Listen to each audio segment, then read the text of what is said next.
কোরআনে নারী বা মহিলা শব্দটি আসছে 23 বার এবং পুরুষ শব্দটি আসছে 23 বার। 23 × 23 = 46 হয়। আমরা জানি একটা শিশু জন্মগ্রহণ করে 46টা ক্রোমোজোম নিয়ে, তার মধ্যে 23টা আসে পিতার থেকে আর 23টা আসে মাতার থেকে। অর্থাৎ আল্লাহ তাআলার কাছে নারী পুরুষ উভয়ই সমান।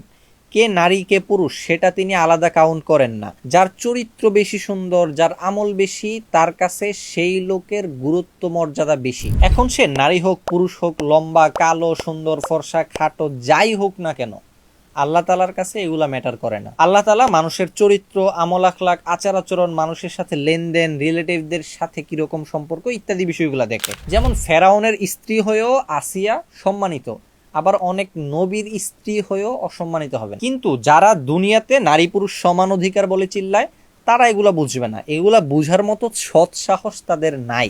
ইসলাম নারীদেরকে যে সম্মান দিছে, পুরো দুনিয়ার সব নারীবাদী মিল্লাও তার 1 ভাগ সম্মান নারীকে দিতে পারবে না। এটাই বাস্তবতা। আল্লাহ তাআলা আমাদের সবাইকে সঠিক জিনিসটা বোঝার তৌফিক দান করুক।